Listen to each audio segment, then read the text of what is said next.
Party সভাপতি, পার্টির নেতৃবৃন্দ, আসসালামু আলাইকুম।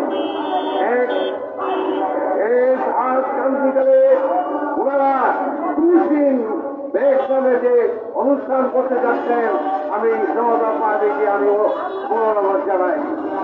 হিন্দুস্তান আমাদের চিরশত্রু। আজ বলছি এই যুগে যুগে এই হিন্দুস্তান আমাদেরকে অত্যাচার করে আসছে। আজ নয়, যখন মুসলিম লীগ 1906 সালে প্রতিষ্ঠা হয়েছিল, এই কংগ্রেস মুসলিম লীগের বিরুদ্ধে এক সূক্ষ্ম আন্দোলন শুরু করছিল। আমরা পাকিস্তানের বিরুদ্ধে এই দেশে 93 মুসলমান ছিল, তারা বলছিল না আমরা যাই না পাকিস্তান। এই কংগ্রেস তখন 1906 সাল থেকে শুরু করছে।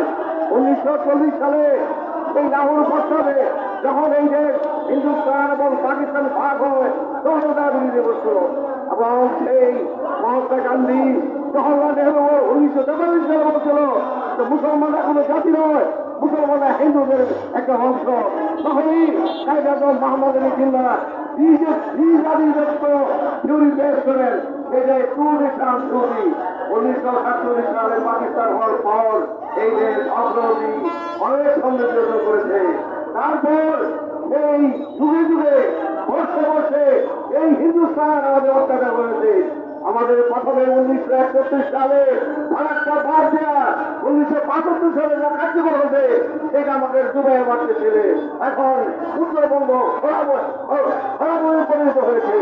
এখন এই স্বৈরাচারী সরকার 15 বছর হিন্দুস্তানকে যে কিছু দিয়েছে তা এখন পায় নাই।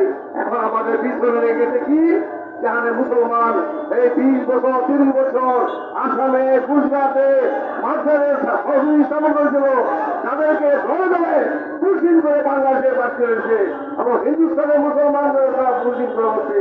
আমি তীব্র প্রতিবাদ জানাচ্ছি এই হিন্দুস্তান গভর্নমেন্টের। আপনারা জেনে রাখুন, হিন্দুস্তান আমাদের কোনো বন্ধু হবে না, হিন্দুস্তান আমাদের চিরশত্রু। হিন্দুস্তানকে আমাদের প্রতিহত করতে হবে, আমাদের পুরুষকে আমাদের প্রতিহত হবে। এই বলে সবাইকে আমি ধন্যবাদ জানাই। আমার বক্তব্য শেষ করছি। আসসালামু আলাইকুম ওয়া রাহমাতুল্লাহি ওয়া বারাকাতুহু।